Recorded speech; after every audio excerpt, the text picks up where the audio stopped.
Welcome back to Low Light Palace. As I previously mentioned, my friend, sorry, I'm stepping on my dog by accident, Jiggle, you've probably seen him.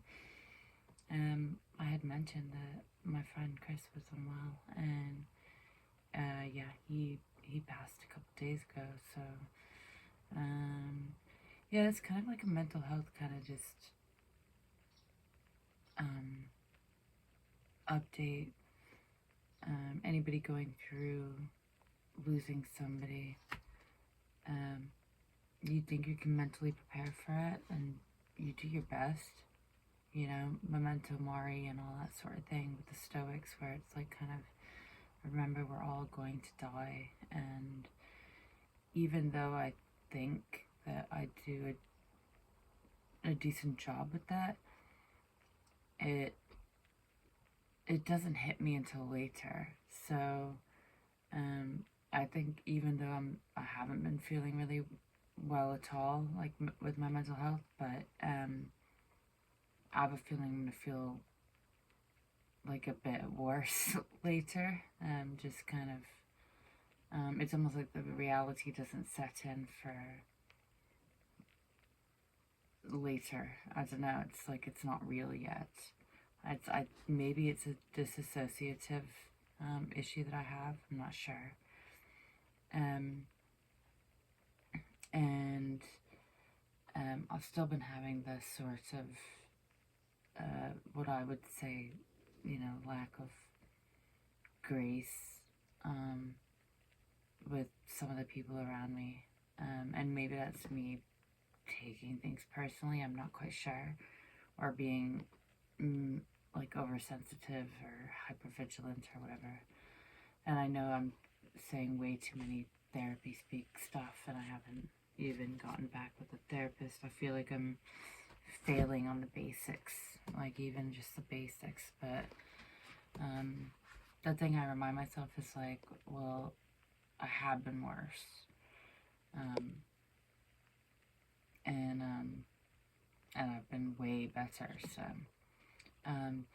another thing I wanted to mention is that you know, before he, I'm gonna say died. Before he died, yeah, I know people like to say passed, or you know, but before he died, this is like when he first got diagnosed. I was like, well, you better motherfucking haunt me, you know, because it was a terminal diagnosis. So, and I can make really crass, fucked up jokes sometimes. I mean, it's this sort of, you know, British side aspect of my personality, I suppose, or sense of humor. I wouldn't say personality. Personality isn't permanent. But, so this was weird.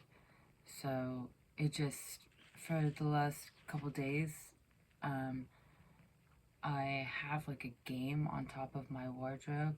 I'm actually not even sure which game it is, but it's like one of those timer things. It's a board game of some sort. And it just kept on like making this do do do do, like time was ticking out type noise, like, and it was doing it over and over and over and over again. And so like I just had no physical energy to even climb up on top of the wardrobe and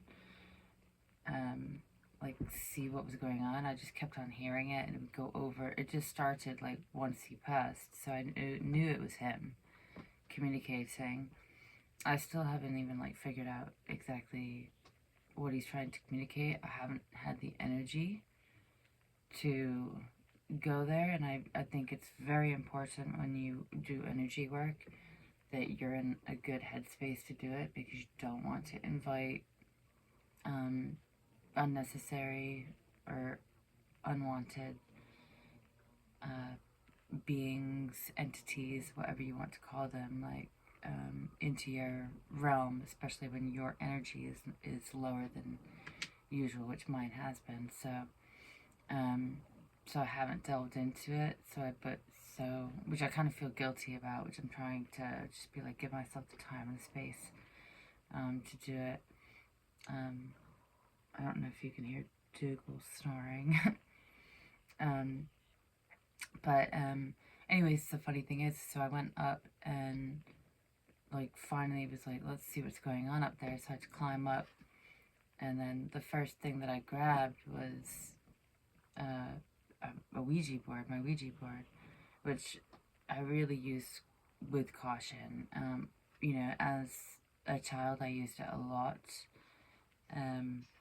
You know, kind of delving into the kind of unknown aspects of our world has always fascinated me.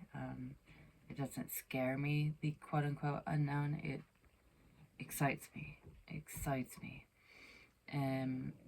So I took it out and I was started to see if I could tap in, and I just knew straight away it wasn't going to happen. And so I just didn't. I was like, nope. I knew right away it wasn't the right moment. But anyways, I need to cut this short. I don't always have personal space in my current living situation, but to be continued. All right, bye. Thanks for listening. See you soon.